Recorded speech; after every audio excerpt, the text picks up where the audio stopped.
소열이 문답이라는 것은 그 소가 어린이들이란 뜻이에요. 그래서 소열이 문답은 어린이들을 위한 웨스트맨 신앙 고백을 만들 때 문답식으로 만들어 놓은 것이고요. 그리고 어른들을 위해서 만들어 놓은 것은 웨스트맨 신앙 고백을 만들 때 대요리 문답으로 만들어져 있어요. 대요리 문답은 196문까지 있습니다. 이번에 저는 아마 그 오후에 목요일 날 하는 것이 아니라 오후에 하는 것이기 때문에 천천히 계속 하고 또 다음 학기에도 계속 이어지면서 하는데, 소요리 문답만 다루질 않고 소요리 문답에서 다루지 않고 있는 대요리 문답에 대한 내용들도 여기에 포함시키면서 여러분들하고 아마 나누게 될 것입니다. 오늘 아무튼 그 제1과만 다루도록 할 건데요. 제가 소요리 문답에서 다룰 부분은 1과에서 32과까지가 될 것이고요. 문항으로는 제1문에서 38문까지가 될 것이고, 그리고 여기에 해당하는 대요리 문답들을 여러분들하고 함께 나누게 될 것입니다. 제1문 들어가도록 할게요. 제1과 제1문. 여러분들이 답변을 크게 해주시면 되겠습니다. 여기 있는 내용들은 부족하지만 제가 다 그 오리지널 영어에서 소요리 문답 내용을 번역한 것이고요. 제1문, 사람의 제일 되는 목적이 무엇입니까? 여러분 답해 주시기 바랍니다. 시작. 사람의 제일 되는 목적은 하나님의 영광을 하는 것과 그를 영원으로 즐거워하는 것입니다. 네, 여기에 대한 해당 그 구절들 보면, 그런즉 너희가 먹든지 마시든지 무엇을 하든지 다 하나님의 영광을 위하여 하라. 고린도전서 10장 31절. 우리 주 하나님이여 영광과 존귀와 능력을 받으시는 것이 합당하오니 주께서 만물을 지으신지라 만물이 주의 뜻대로 있었고 또 지으심을 받았나이다. 계시록 4장 11절. 시편 73편에 하늘에서는 주 외에 누가 내게 있으리요 땅에서는 주밖에 내가 사모할 리 없나이다. 내 육체와 마음은 쇠약하나 하나님은 내 마음의 반석이시요 영원한 분깃이시라. 요리 문답, 소요리 문답. 첫째, 사람의 존재 목적을 말한다. 사람은 스스로 사람의 존재 목적을 알아낼 수 없다.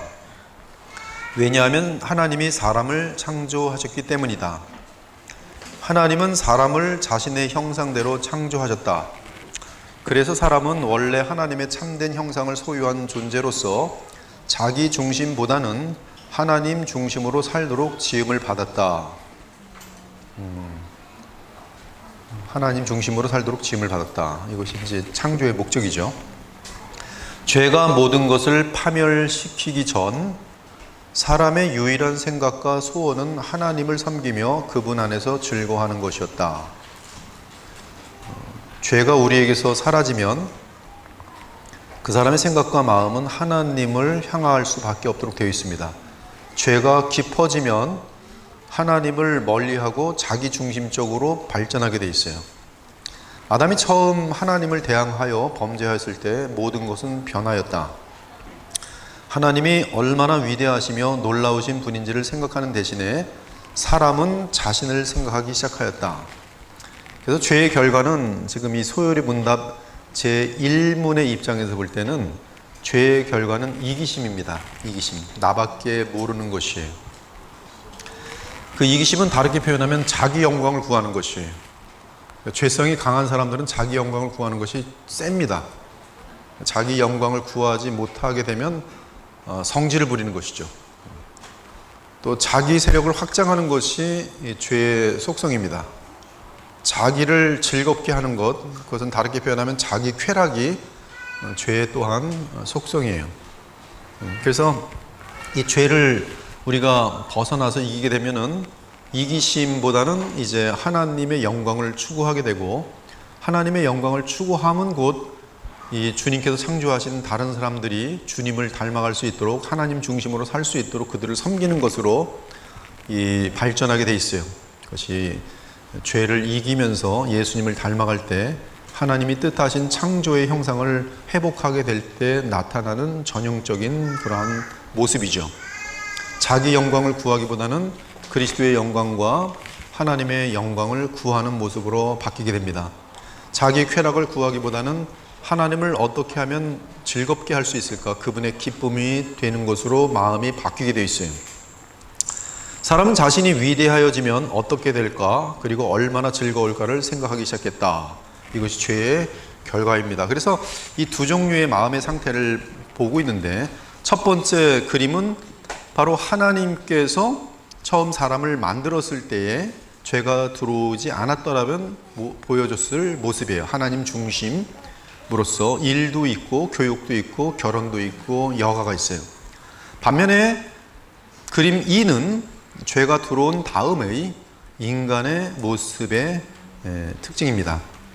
즉 나를 위해서 일하고, 나를 위해 결혼하고, 나를 위해 교육을 받고, 나를 위해 여가 생활하는 그 모든 삶의 중심이 내가 있는 것이죠. 그림 1은 아담의 본래 창조되었던 모습을 나타낸다. 이 그림은 그의 삶의 모든 활동이 하나님을 섬기고 하나님을 즐거워하는 것임을 보여준다. 그림 2는 죄 중에 거하는 타락한 인간을 나타낸다. 이 그림은 그의 삶의 모든 활동이 자신을 섬기고 자신을 즐거워하는 것임을 보여준다. 물론 그림 2에 속하지 않는 것처럼 보이면서도 하나님을 섬기지 않고 하나님을 영화롭게도 하지 않는 그러한 부류의 사람들이 있다. 그들은 자기 중심적인 삶을 살기보다는 이웃과 인류를 위한 삶을 사는 것처럼 보인다. 예를 들면 국가를 위하여 헌신하는 사람들이다. 또는 인류의 유익을 추구하는 자들이다. 최대 다수의 최대 유익이라는 사상을 가지고 사는 사람들이다. 그러나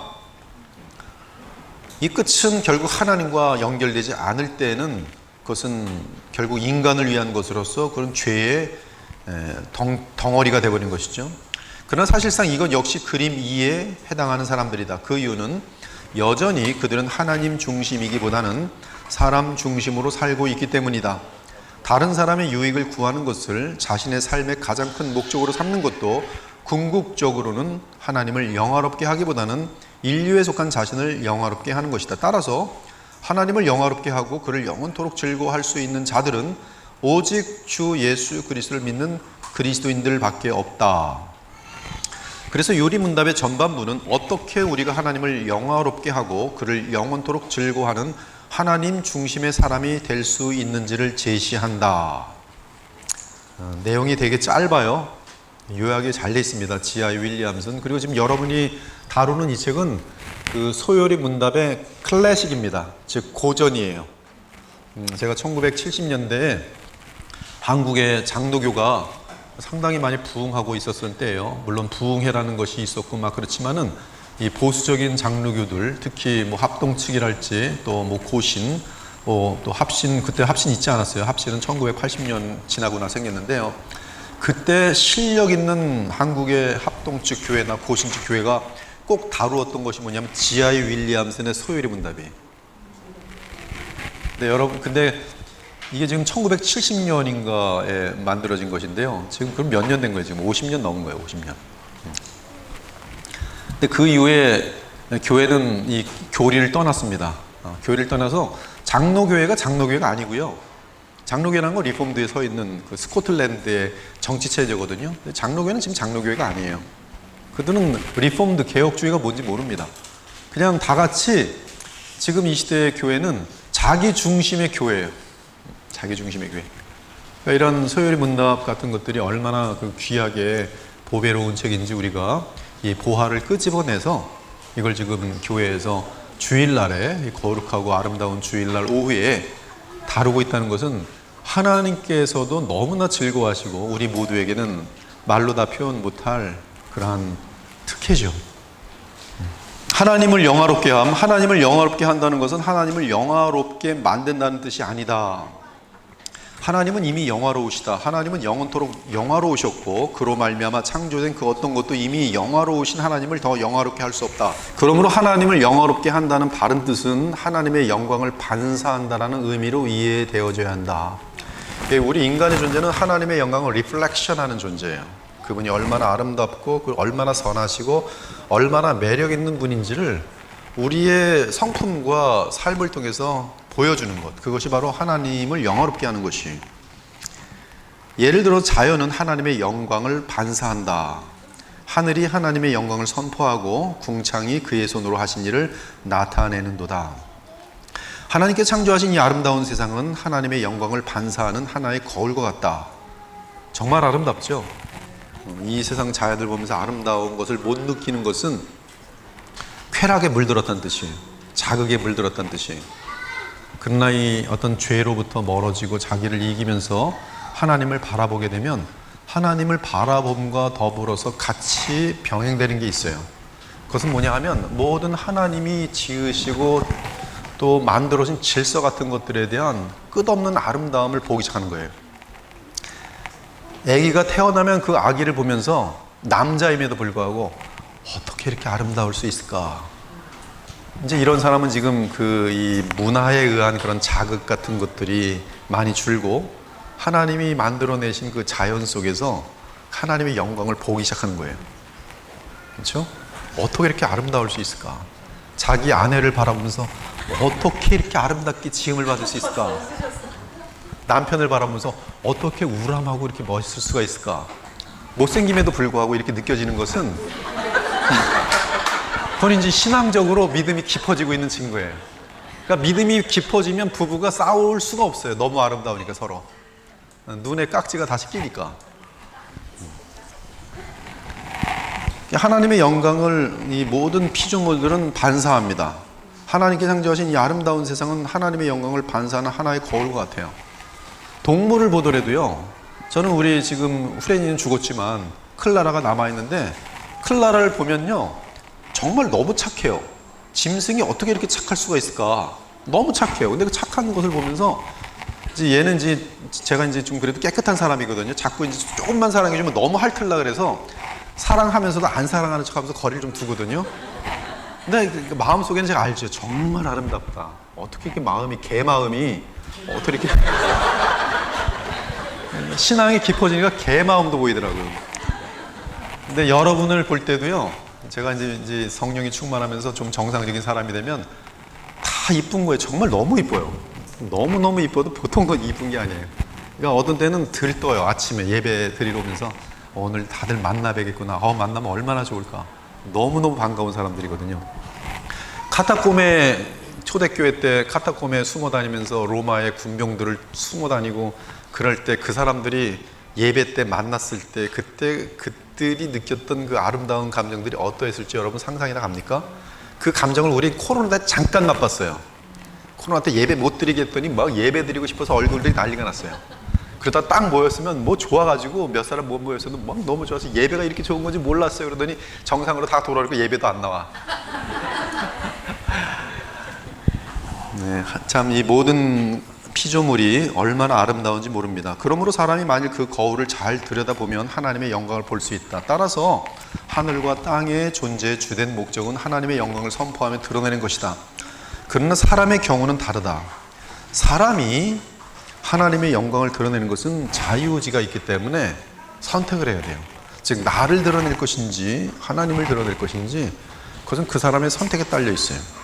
나를 드러낼 것을 선택하면 자기 중심적인 인간으로 계속 변화되는 것이고 자기를 부인하고 하나님의 영광을 선택하는 사람들은 자기도 모르게 비이기적인 사람이 되며 하나님의 영광을 자기도 모르게 드러내는 사람으로 변화될 수 있도록 되어 있어요. 그러므로 여러분의 순간순간의 선택은 여러분이 어떤 사람이 되는지와 비례합니다. 우상을 선택하는 사람은 어떻게 되는지 아십니까? 우상을 자기도 모르게 계속 선택하는 사람. 우상이란 거는 돈일 수도 있고 권력일 수도 있고 쾌락일 수도 있고 음행일 수도 있고 이런 것들인데요. 이 우상들을 즉 하나님보다 예수님보다 더 사랑하는 것들을 내가 계속적으로 선택하면 분명한 것이 있는데 마귀를 닮아요. 우상을 선택하면. 성경에 계속적으로 이사야서든 에스겔서든 나와요. 너희들이 우상을 선택함으로 말미암아 그 우상처럼 어리석어지고 우상처럼 못생겨지고 냄새나고 가증해진다는 거예요. 즉 우리가 자기 중심적으로 나를 위한 우상을 선택하면 그때는 유익을 보는 것 같고 이득을 보는 것 같아서 쾌락이 생기지만 이게 굉장히 이기적인 쾌락이거든요. 근데 그 이기적인 쾌락이 들어오는 순간 그 사람은 이기적인 존재로 얼굴이 변해요. 그래서 얼굴이 노랭이가 보이면 이렇게 노랭이가 괜히 노랭이가 되는 게 아니에요. 계속 노랭이 짓을 하다 보면 얼굴이 성품이 노랭이가 되면서 노랭이가 되는 거예요. 얼굴이 딱 보면 알아요. 노랭이구나. 그러나 이 주님을 향한 선택을 계속 하면은 예수님을 닮아요. 얼굴도 그렇고 성품도 그렇고 말투도 그렇고 분위기도 나타나요. 이 사람에게는 자유의지가 있기 때문에 선택이 가능하다는 것이죠. 즉 하나님의 영광을 나타낼 것인지 자기의 영광을 추구할 것인지 신앙생활도 마찬가지. 교회 내에서 어저께도 이제 우리 권사님 후보들 또 안수 집사님 후보들 계속 반복한 내용이 뭡니까? 자기 영광 구하지 말고 교회에서 그리스도 영광을 구해야 된다. 끊임없는 반복이에요. 근데 강조하지 않으면 어떻게 돼요? 자기도 모르게 자기 영광 구하는 거예요. 자기 영광. 목사도 자기 영광 구할 수 있어요. 자기 영광 구하면 어떻게 됩니까? 여러분들 착취해서 나만 부자가 되는 거예요. 그렇죠? 자기만 유명해지고 자기를 아첨하고 내 중심적으로 나를 핥아주는 사람들만 측근에 둬가지고 이제 말아먹는 거죠. 이거는 지금 굉장히 이기적이고 탐욕스러운 이단 교주들의 그 마귀 닮은 존재들이 쇠뇌시켜가지고 교회를 운영하는 가짜 교회죠. 그런 것이 되죠. 그러니까 이제 어떤 교회 영적 지도자들에게 가장 중요한 정신은 뭐겠어요? 자기 영광을 구하는 게 절대 있어서는 안 돼요. 어떻게든지 그리스도의 영광을 구하는 것이 본질적으로 준비가 되어 있고 훈련이 되어 있어야 돼요. 그 훈련이 어떻게 됩니까? 다른 건 없어요. 기도 외에는 없습니다.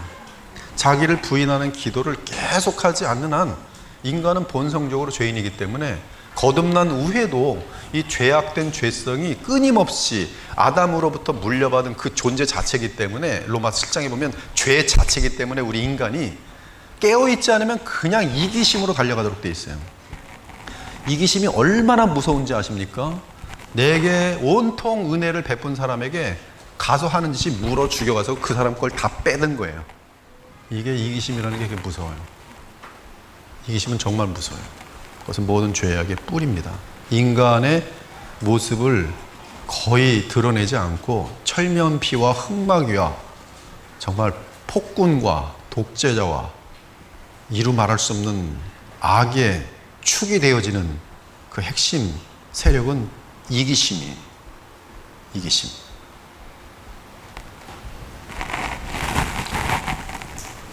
그러나 이제 인간은 선택할 수 있어요. 특히 거듭난 사람은 선택할 수 있어요. 거듭나지 않은 사람은 양심과 죄 가운데 선택해요. 양심을 선택하는 사람은 양심적인 사람을 사는 거예요. 그러나 하나님을 향해서는 아무 감각이 없어요. 감사하는 것도 없고 예배드리는 것도 없고 하나님에 대한 인식도 없고 영원한 것들에 대한 아름다움을 보지 못해요. 누가 주인인지도 알지 못해요. 그러나 신자들은 누가 주인인지를 알아요. 신자들은 그러므로 성령과 육신 세력의 갈등이 시작됩니다. 근데 이때 성령을 따라 행하는 자들, 로마서 갈라디아 5장처럼 성령을 따라 행하게 되면 영원한 영생의 열매를 그의 삶 가운데 맺혀지게 되는 것이고 이것은 영원히 기록되어지는 것이. 그러나 신자임에도 불구하고 자기 영광과 자기 이기심을 추구할 때는 신자임에도 불구하고 그의 모습은 롯밖에 될 수 없는 것이. 롯밖에 열매가 없는 것이. 그리고 여전히 쓴 뿌리들, 쓴 열매들이 그에게 맺히는 것이. 그러므로 인간에게는 책임적인 존재이기 때문에 선택은 그 사람의 책임이에요. 그러니까 열매를 풍성한 신앙의 삶을 할 것인가, 열매 없는 롯과 같은 깊고 고작해야 암몬과 모압 족속밖에 만들어내지 못하고 그냥 자기 인생 속에서만 간신히 아브라함 덕분에, 아브라함의 중보기도 덕분에 구원받아서 천국 들어가는 그 수준에서 멈출 것인가, 아니면 그로 인해서 많은 하나님을 영화롭게 할 수 있는 열매를 맺고 인생을 마칠 것인가는 순간순간의 여러분의 선택, 그 선택은 둘 중에 하나의 선택이에요. 즉 나를 영화롭게 할 것인가 아니면 하나님을 영화롭게 할 것인가. 근데 하나님께서는 모든 부와 존귀와 권력과 아름다움의 주인이시기 때문에 자신을 영화롭게 하는 자를 절대로 섭섭하게 하지 않으세요. 채워주시고 공급해주시고 풍성케 하시고, 그가 주님만 최고로 여기면 주님께서는 아끼실 것이 없어요. 그렇잖아요. 아낄 게 뭐가 있어요. 아들까지도 주셨는데. 오히려 그에게 영원히 좋은 것들을 주시기 위해서 눈에 보이는 잠깐의 것들을 안 주실 뿐이지, 더 좋은 것을 주시기 위한 하나님의 방법이지, 결코 하나님은 우리에게 좋은 것을 감추시거나 안 주려고 하시는 일이 없는 것이. 근데 거기에 전제는 뭐냐면 하나님을 영화롭게 하는 원래 창조된 모습의 그 형상을 나타낼 때, 아버지께서 내게 하라고 주신 일을 내가 이루어 아버지를 세상에서 영화롭게 하였사오니. 예수님은 하나님께서 자기에게 이루기를 원하시는 바를 행하셨다. 그리고 예수께서는 자원하여 기꺼이 하나님을 영화롭게 하셨다. 이러한 예수님의 모습에서 우리는 하나님을 영화롭게 하고 또 그를 영원토록 즐거워하는 것이 무엇인지를 잘 볼 수 있는 것이다. 여기서 우리는 그 지하 윌리암슨에서 한 가지 막연한 답변을 이 부분에서 굉장히 분명하게 구체화시키고 있어요. 즉 하나님을 영화롭게 하는 것이 인간의 존재인데, 죄가 들어온 이후에 인간이 하나님을 영화롭게 하는 길이 무엇인가? 그 길은 예수 그리스도를 믿음으로 말미암아 예수 그리스도를 영화롭게 하는 것이 곧 하나님을 영화롭게 하는 것이다라는 그러한 답을 지금 이 자리에서 보여주고 있어요. 즉 예수님의 모습에서 우리는 하나님을 영화롭게 하는 것을 볼 수 있듯이, 또한 우리가 예수님을 닮아가는 것이 곧 예수님을 영화롭게 하는 것을 쉽게 찾아볼 수 있어요. 빌립보서 2장 11절에 보면 하나님 아버지께서 영광을 받으심은 곧 예수 그리스도를 영화롭게 하는 데에서 하나님이 영광 받으시는 것을 알 수 있어요.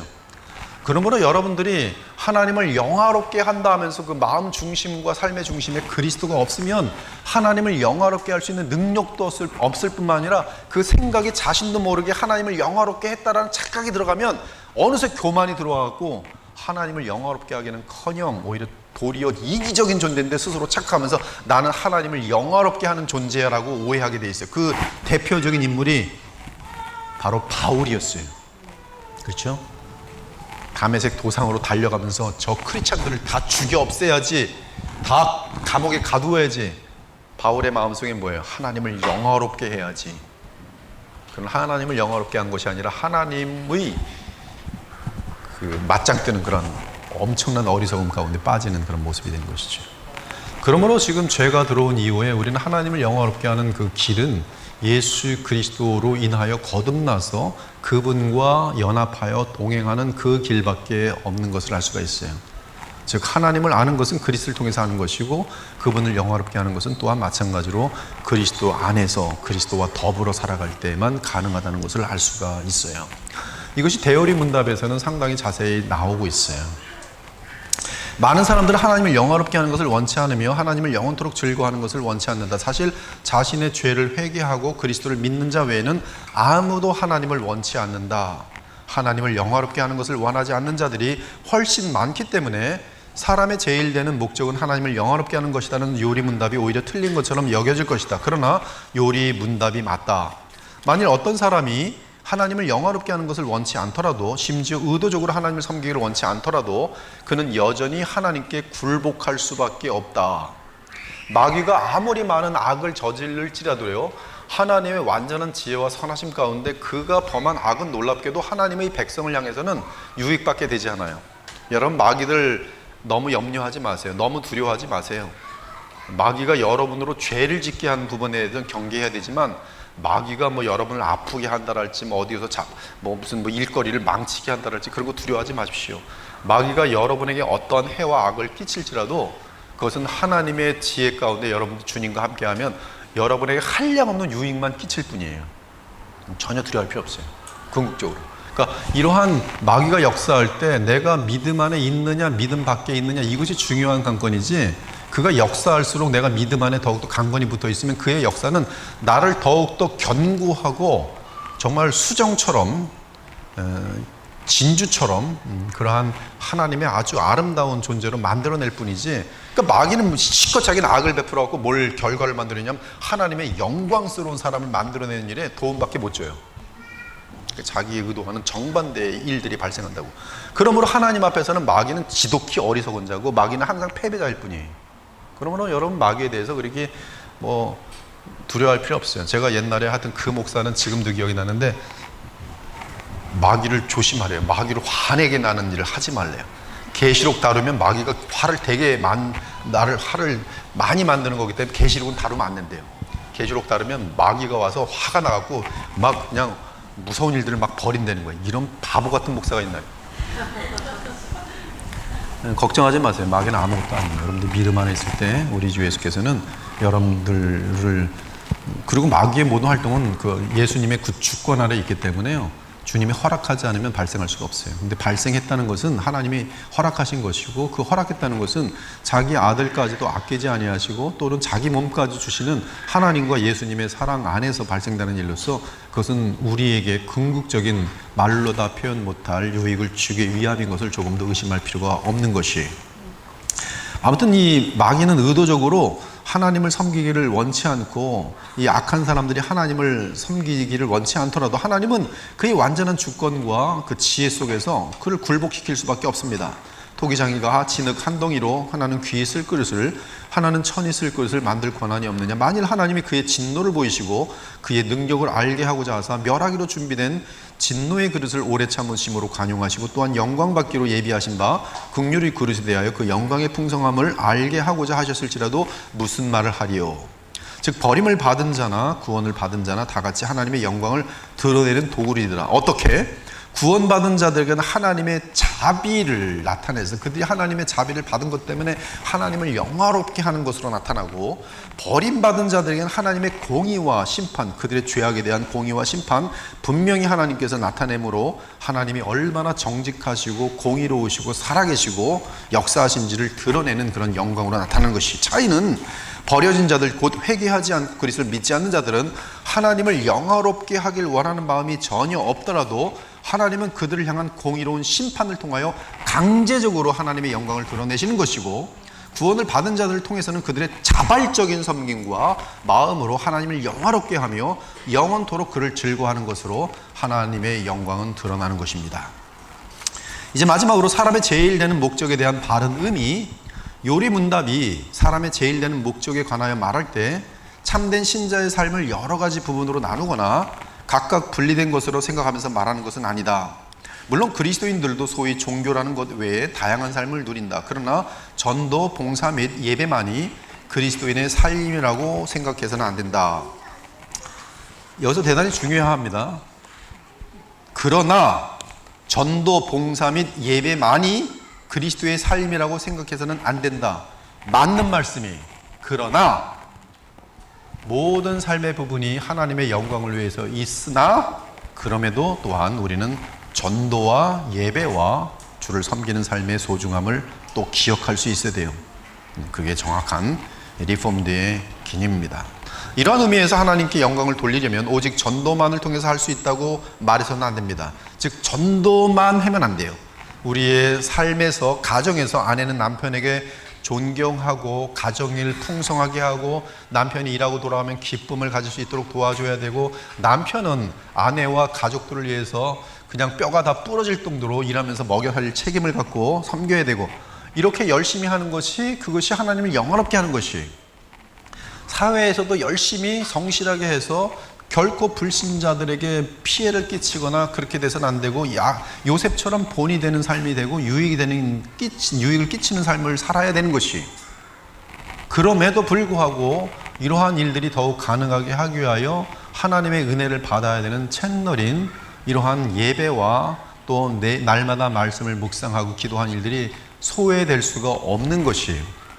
이 중요한 일들, 삶의 총체적인 부분이 다 중요하지만 이 총체적인 것들을 특별하게 인도함 받기 위해서 우리에게는 언제나 이 은혜를 받을 수 있는 은혜의 수단들, 예배들, 이런 것들이 소중히 여김을 받아야 되는 것이 우리 그리스도인들에게 맞는 자세예요. 그러나 어떤 사람들은 이 전도만이 하나님의 일이다. 그래서 제가 만났던 어떤 권사님은 맨날 뜨개질해서 수세미 만들어갖고 그걸 주면서 전도를 하는데, 남편은 불신자인데 밥 한 번 안 차려줘. 10년, 20년, 30년. 그건 자기는 근데 이제 전도한다면서 전철 타고 다니면서 맨날 하루 종일 전도가 탁탁 그냥 수세미 만들어갖고 또 하나 나눠주고 예수 믿으세요. 그 가족은 이 엄마를 보면 엄마 때문에 교회 안 다녀요. 이렇게 된다고. 그거는 지금 하나님을 영화롭게 하는 삶이 아니란 말씀이에요. 이 말이 수세미를 떠서 사람들에게 전도하는 일을 하지 말아야 된다, 그 말은 아니란 말씀이에요. 이거 잘 알아야 돼요. 그것만 하지 말라는 거예요. 그것만이 또 주의 일이라고 생각하는, 그것이 얼마나 편협된 생각인지를 얘기하는 것뿐이에요. 많은 목사들이 이런 식의 잘못된 교리를 가르치며 이원론이라 그러죠. 하나님의 영광을 오해시키고 있어요. 반면에 또한 이원론이 아닌 것을 강조하다 보니 또 주님 앞에서 구별해야 될, 이번에 이제 책플에서 나오는 주의 날, 정말 사람을 지으시기 전부터, 사람을 지은 직후부터 완벽하게 첫 번째 사람의 활동이 있기 전에 그들 앞에서 가장 먼저 만들었던 하나님의 계명, 주의 날, 안식일에 대한 계명이 얼마나 소중한지를 정말 다시 한번 각인할 수밖에 없었던 것이, 그런 날들에 대한 소중함은 우리가 절대로 놓쳐서는 안 된 것이. 근데 이 원론에 빠지지 말자 하는 사람들 중에 보면 뭐 예배나 이런 것들을 등한시 여기면서 불신앙으로 또 달려가는 어리석은 모습들을 보이는 거예요. 그러니까 이 극단과 극단으로 빠지는 일들이 많은데 그런 것들은 잘못되어 있어요. 여기 지하이 윌리엄슨의 가르침은 일단은 말하고자 하는 내용은 하나님의 영광은 어떤 종교적인 부분에서만 드려지는 그런 것이 아니라 우리 삶 전체가 하나님의 영광이 되는 삶이 되어야 된다. 거기에 대해서는 우리가 조금 더 오해할 필요가 없는 것이죠. 사실 그리스도인들은 자신의 매일의 삶의 터전인 공장에서, 사업장에서, 그리고 가정에서 그들의 삶 전체를 통하여 하나님을 영화롭게 해야 한다. 곧 사람이 하나님을 영화롭게 한다는 것은 그의 모든 시간과 모든 활동 속에서 하나님의 눈에 기쁨이 되는 것을 의미하는 것이다. 따라서 정직하고 성실한 직장생활, 그리고 건전한 여가생활도 믿지 않는 자에게 전도를 하고 주일날에 예배를 드리는 만큼이나 하나님을 영화롭게 하는 삶이다. 이 말이 전도하지 않아야 되고 주일날에 예배를 드리는 걸 등한시하지 말라는 그런 식으로 이해를 해서는 안 된다는 말씀이에요. 그만큼 다 중요하고 사실은 예배 드리는 일들은 더 중요할 수 있는 것이죠. 물론 사람에 따라서 어떤 삶의 활동이 다른 삶의 활동보다 더 중요할 수 있다. 예를 들어 교회에서 예배 드리는 것이 시장에 가서 물건 사는 것보다 더 중요할 수 있는 것처럼, 그러나 그리스도인의 진정한 삶이란 자신의 모든 삶의 영역에서 언제나 의식적으로 하나님의 영광이 되는 삶을 의미한다. 귀한 말씀이에요. 그림 1에서 삶의 전부가 하나님 중심이어야 한다고 말한 것과 더불어 우리가 반드시 강조해야 하는 것이 있는데, 그것은 예수 그리스도를 통하여 거듭나지 않은 사람은 그 사람이 어떠한 사람이든지 간에 결코 하나님 중심으로 살 수 없다는 사실이다. 그러므로 어떻게 하나님을 영화롭게 하며 그를 영원토록 즐거워할 수 있는지를 알기 전에 우리는 성경이 가르치는 구원의 길을 먼저 배워야 알아야 한다. 지금 이 내용이 바로 예수 그리스도를 알지 못하면 하나님을 영화롭게 할 수 없다라는 결론이 되는 것이죠. 예수 그리스도를 알고 그분과 동행하는 것이 하나님을 영화롭게 하는 길로서 이제 얘기가 풀려나가겠죠. 앞으로 우리는 사람이 하나님에 대하여 무엇을 믿어야 할지, 그리고 하나님께서 사람에게 요구하는 의무가 무엇인지 배우게 될 것이다. 이에 대하여 요리문답은 간략한 요약으로 우리를 도와준다. 오늘 이렇게 해서 일과를 마치는데, 여기다가 이제 대어리 문답의 내용들을 추가해서 몇 말씀 더 하도록 할게요. 먼저 진화론자들은 이 오늘 제1문에 동의하지 않습니다. 진화론자들은 인간이 이 짐승이라는 조상으로부터 우연히 진화되었다고 믿기 때문에 사람의 제일되며 가장 높은 최고의 목적이 하나님을 영화롭게 하고 그를 영원토록 즐거워하는 것이라는 사실에 동의하지 못합니다. 공산주의도 마찬가지로 그들에게는 그 영혼이라는 정신 부분에 대해서 인정하지 않기 때문에 마찬가지로 그들은 하나님을 영화롭게 하는 그런 부분들에 대해서 동의하지 않아요. 특히 진화론 중에 최근에 이제 타협적인 진화론이 지금 많이 등장하는데, 즉 하나님의 존재는 인정하면서 하나님께서는 시간과 공간을 창조하시고 물질을 창조하신 다음에 또 생명의 기본적인 거, 아메바 같은 것들을 창조하신 다음에 그 모든 지금의 형태는 바로 진화라는 방법을 썼다라는 그러한 유신 진화론이에요. 유신 진화론은 그렇게 하면서 창세기 1장과 2장의 창조 모든 기사들을 하나의 역사적 사실로 해석하지 않고 어떤 비유적이거나 신화적이거나 어떤 알레고리칼한 또는 시적인 그런 표현이다라고 하면서 창세기 1장과 2장에 대한 해석을 이제 임의적으로 그렇게 해석하게 되면서 이 과학이라는 세계에 굉장히 눈치를 많이 보는 거예요. 과학자들이 등장하면 이 유신 진화론은 꼼짝 못해요. 그래서 서울대에서 무슨 그 우주론에 대해서 박사학위를 가진 친구가 뭐라고 얘기하면 우주는 46억 광년의 존재로 존재하는데 하나님께서는 이 진화론이라는 방법을 통해서 우주를 창조하십니다. 이런 게 이제 이게 유신 진화론의 발단인데요. 지금 이런 것들이 지금 그 전 세계적으로 과학에 대한 어떤 이 성경에 대한 권위를 과학이라는 어떤 그거는 객관적인 것처럼 보이고 이거는 마치 뭔가 그냥 구원의 문제만 다루는 것이지 이런 과학 세계는 성경이 다뤄서는 안 된다. 이제 이런 식으로 하면서 또 다른 이원론으로 빠지면서 뭐 이제 결국은 이제 과학과 성경이라는 그 중간 타협점에서 찾은 것이 유신 진화론 같은 것들인데요. 이런 것들이 지금 이제 전 세계 신학교에 지금 많이 침투되어 들어가고 있다는 사실에 대해서 우리는 지금 경계를 많이 해야 돼요. 아무리 앞으로 유명세를 가지고 있고 또 무슨 학문적으로 대단히 박사학위를 5개, 6개 갖고 있다 할지라도 성경의 권위를 이렇게 깎아내리는 그러한 것들이 있다면 여러분들은 우리는 잠깐 안개와 같은 인생을 사는 것이고요. 우리를 심판하시고 평가하실 분은 누구십니까? 예수 그리스도시. 그러니까 예수 그리스도께서 원하시는 대로 내가 신앙생활을 해왔는지, 그리고 성경을 어린아이처럼 그러나 그리스도 중심으로 성령의 도우심을 받아서 정말 하나님이 기뻐하시기에 성경을 해석해 놨는지. 하나님이 원하시는 가장 중요한 구원의 목적 중에 하나는 그리스도의 형상, 즉 하나님의 형상을 되찾는 것이거든요. 죄와의 싸움에서 승리하는 것이거든요. 마귀의 세계를 이기는 것이거든요. 지혜를 통해서 세상을 잠깐 있다 없어지는 세상을 탐하지 않고 영원한 나라를 위해 사는 것이거든요. 그럼에도 불구하고 그러한 내용들이 우리 마음과 모든 그 어떤 체계적인 시스템 속에서 논리적이어야지 우리는 거기 힘이 생기거든요. 그러니까 성경에서 역사적인 진술은 역사적인 진술로 볼 수 있어야 돼요. 우리는 성경을 보면서 장르라는 것을 그렇게 오해하지 않습니다. 시편 볼 때 그것을 역사적인 진술로 보는 사람이 없어요. 시편에 같은 경우는 뭐 예를 들어서 뭐 태양이 뭐 붉게 타오른다 그렇게 표현했다고, 시적인 표현이에요. 근데 누가 이걸 가지고 태양이 무슨 뭐 붉은색이 어디 있어 이렇게 따지면 복잡한 사람이에요. 이 사람은 뭐 태양이 뭐 무슨 지금 우리는 무슨 뭐 지구를 중심으로 해서 태양이 돈다 이러면 이 지금 뭐 태양을 중심으로 해 지구가 돌지 뭐 이러면서 이렇게 따지면 복잡해요. 이게 지금 시편 같은 데서는 이러한 이 아름다운 시적인 표현들이 있으면서 우리는 시편을 장르를 시라고 본단 말이에요. 그러면 당연히 시로 보죠. 또 역사적인 진술 속에서도 보면 역사적인 진술을 쭉 나가다가 분명하게 어떤 것들은 시적인 표현이 들어있어요. 뭐 우리는 그 역사적인 진술을 읽다가 시로 읽고 시로 쓰여진 것은 시로 이해하면 된다고요. 계시록 같은 경우는 이제 묵시라는 어떤 장르가 있어요. 그 장르에 의해서 계시록을 쓴 거기 때문에 계시록을 역사적인 진술로 무조건 보면 안 되고 역사적인 진술로 볼 수 있는 것들은 그렇게 보지만 대체적으로 이것이 상징적인 묵시로 썼다는 것을 이해하면서 볼 때 계시록에 대한 바른 이해가 돼요. 왜냐하면 저자가 그렇게 썼기 때문에. 그래서 우리는 이제 그렇게 보지만 이 창세기 같은 내용들, 특히 1장, 2장 같은 것들이나 3장 같은 데서 이제 죄가 들어오는 그런 과정들이나 이런 것들을 무슨 뭐 과학 세계를 눈치 보면서 그것을 무슨 뭐 역사적인 진술로 보지 않아야 되는 이유를 만들어가는 것들은 지금 이 하나님의 권위를 자기도 모르게 지금 창피하거나 뭔가에 밀려 있는 그런 모습이거든요. 우리는 이 하나님의 말씀의 권위가 과학 위에 있고 우리의 이성 위에 있다는 사실을 인정하지 않으면 참된 믿음을 가질 수가 없어요. 우리가 하나님을 분석할 수 없습니다. 하나님께서 자신을 계시하신 것은 축복이에요. 우리는 이 계시를 그대로 받아들이고 성경이 원하는 대로 성경을 읽을 수 있어야 돼요.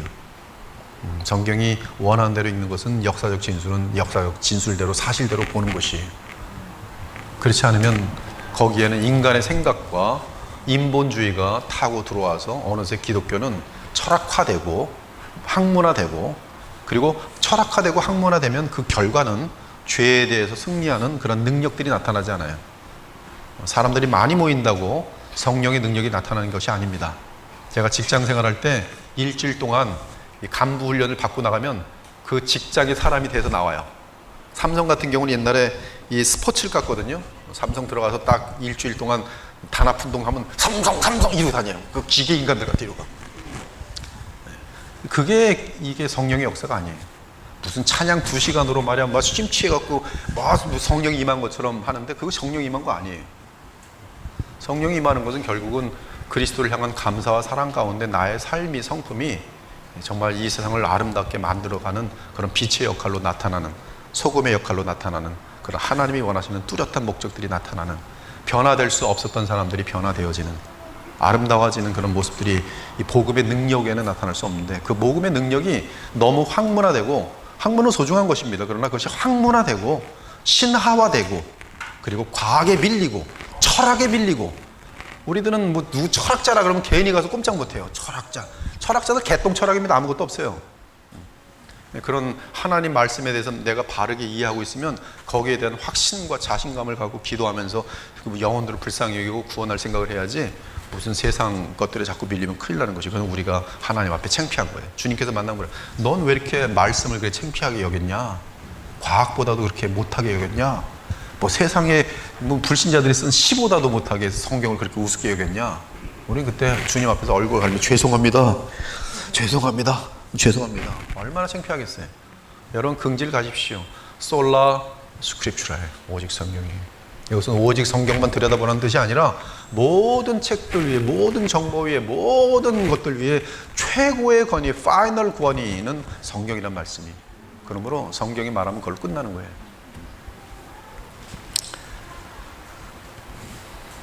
사람의 제일 되고 가장 높은 최고의 목적은 행복을 추구하는 것이다라는 말들이 세상에 많아요. 이것은 지금 오늘 제1문에 위배됩니다. 인간의 삶의 목적은 인간을 위한다는 것을 의미하는데요, 사람의 목적은 행복을 추구하는 것이다. 아닙니다.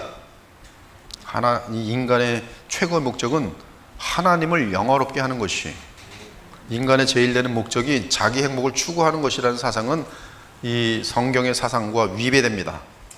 인간의 참된 행복은 내가 추구한다고 주어지는 것이 아니라 하나님께서 나를 지으신 대로 하나님의 영광을 추구할 때 인간은 한없는 보람과 영원한 가치의 일을 하는 그런 느낌을 가지면서요, 너무나 행복하도록 되어 있어요.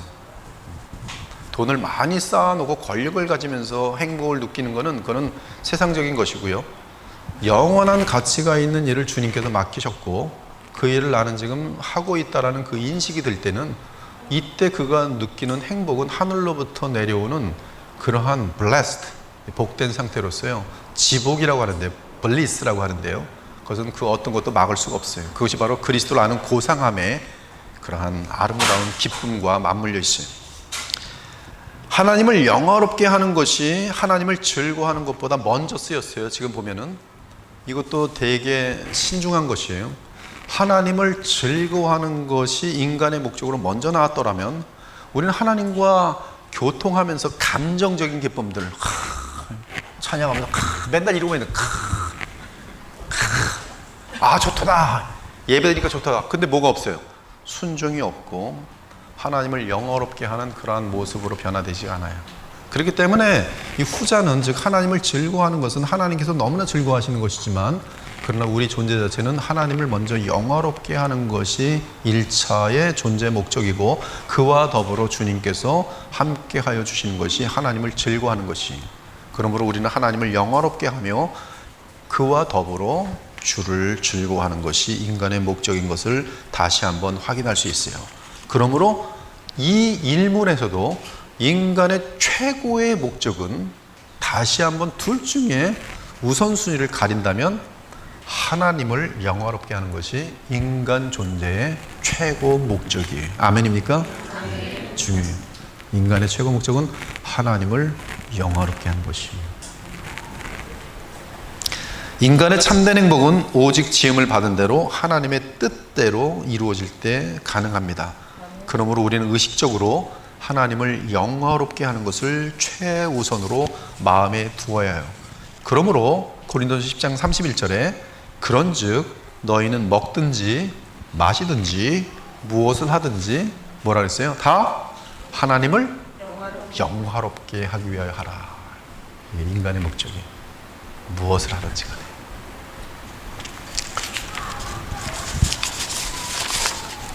어거스틴이 이렇게 고백했습니다. 오 하나님. 어거스틴은 아우구스티누스예요. 바로 이분이 보니까 일반 도덕책에 나오는 아우구스티누스, 그들은 그 철학자로 구분하고 있지만 바로 이 기독교의 리폼드의 최고의 칼빈 바로 이전에 정말 우리가 인정할 수 있는 그러한 위대한 신학자가 있다면 어거스틴이에요. 어거스틴. 그는 철저한 인간의 절대적인 부패, 오직 은혜로만 구원받음에 대해서 가르쳤던 최초의 하나님의 신학자라고 볼 수 있으면 되겠어요. 근데 그가 이렇게 고백했습니다. 오 하나님, 당신께서는 당신을 위하여 우리를 지으셨습니다. 그러므로 우리 영혼은 당신 안에서 참되게 안식하기 전까지는 진정으로 안식할 수 없습니다. 참 멋있는 고백입니다. 오늘 여기까지 하고 제 1문 마치도록 하겠습니다. 하나님 감사합니다. 오늘 소요리 문답을 시작하였습니다. 앞으로 또 3개월 동안 이 오후 가정을 통해서 저희들 모두가 하나님의 진리, 그 복음을 정확히 또 붙들고 그 복음의 은혜와 능력 가운데 이 어두운 시대 속에서 영원한 보람을 누리며 살 수 있는 복을 우리 하나님 누릴 수 있는 그 아름다운 주의 자녀들 다 되게 하여 주시옵소서. 오늘도 가정으로 돌아가는 발걸음에 기쁨과 은혜와 평강과 감사가 충만할 수 있도록 주께서 이 시간에 주의 영으로 부어주길 바라며 예수 그리스도의 이름으로 기도 올려옵나이다. 아멘.